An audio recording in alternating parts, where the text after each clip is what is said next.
Sunny Live Trend. Thank you so much guys for tuning in. Well guys, I'm back again with the Mzansi celebrity stories or Mzansi soapy stories, and namhlanje sikhuluma ke nge-smoke and mirrors. Well guys, kwasengazuthi ke kukhona uthando ke olufufusayo laphana ke kumabona kude wethu phakathi kaThandiswa noZwelakhe.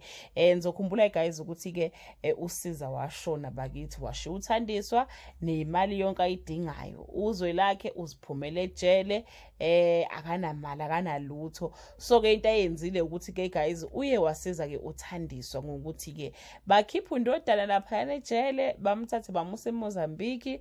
So from there kwasengazi ukuthi ke kune relationship ke efufusayo ke laphana ke phakathi kaThandiswa ke noZwelakhe guys. Ikhona relationship efufusayo nangesikhathi kade ku-introduce ke i-character kaZwelakhe ke basho ke bathi ke abantu bathi ke lo muntu ozayo uzoba replacement ke kaSiza. So I think vele uThandiswa usemtholile guys umuntu ke angase akwazi ukuthi alwe naye ke balwisane no Jason kanye ke no Martha, njengoba ke zihlezi vele ke kuyinkukhu nempaka ke uThandiswa kanye ke nalabo bantu. Asazi ke guys ukuthi ke i-relationship yabo ke omama uSigebengu nobaba uSigebengu izobathatha ke ibabeke kuphi.